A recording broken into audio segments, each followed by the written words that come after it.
Thanks to a collector of vintage Sno-Cats, a valued piece of our own Channel 8 history will soon be restored and running again. It's the original Tucker Sno-Cat that carried the WMTW engineers up Mount Washington to our transmitter site in the early 1950s. Steve Minnick traveled to Haverhill, Massachusetts to meet the man who rescued the old cat from a Maine junkyard. What year is this? 1953, Tucker Sno-Cat. Yep, very rare, Mount Washington Tucker. Brought it home, it started up and ran and drove. It's not much to look at now. This is actually how it was. This is exactly, it had one bullet hole that I've already pounded out. Just an old beat-up shell.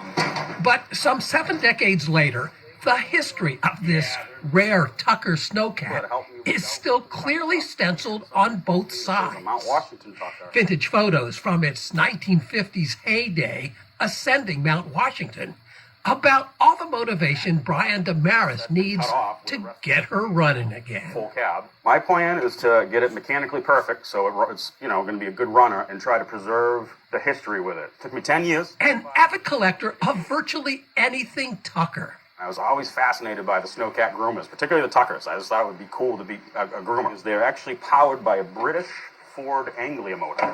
Over the years, from inside his workshop in Haverhill, Massachusetts, We got all the missing pontoon. he's already brought back to life a museum's worth of historic groomers. How confident are you that it will look like this? Oh, it'll resemble that. It was 2015 when Brian came across this former Channel 8 Tucker buried under snow in a junkyard in Oxford, Maine.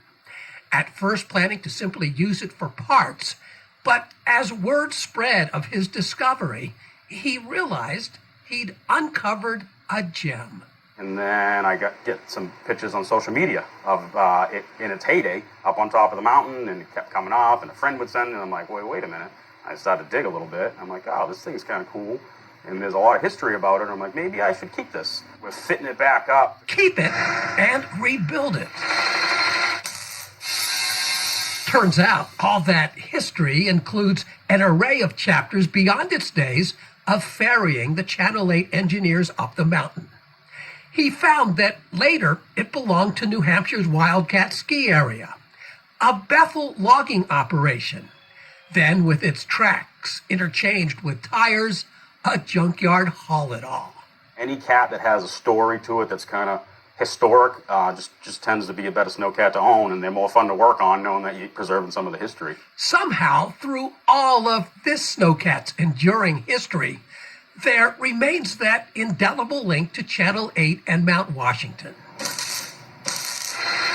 It might take him the better part of 5 years, he says. But Brian vows one day this rare Tucker Sno-Cat will again make that same arduous climb to the top as it did so many times for Channel 8 in the 1950s.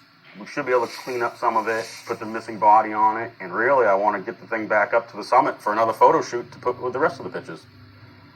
Brian has also renamed the cat in honor of former Channel 8 engineer Marty Engstrom, who passed away earlier this month. In tribute to Marty on the mountain, it will be known as Marty.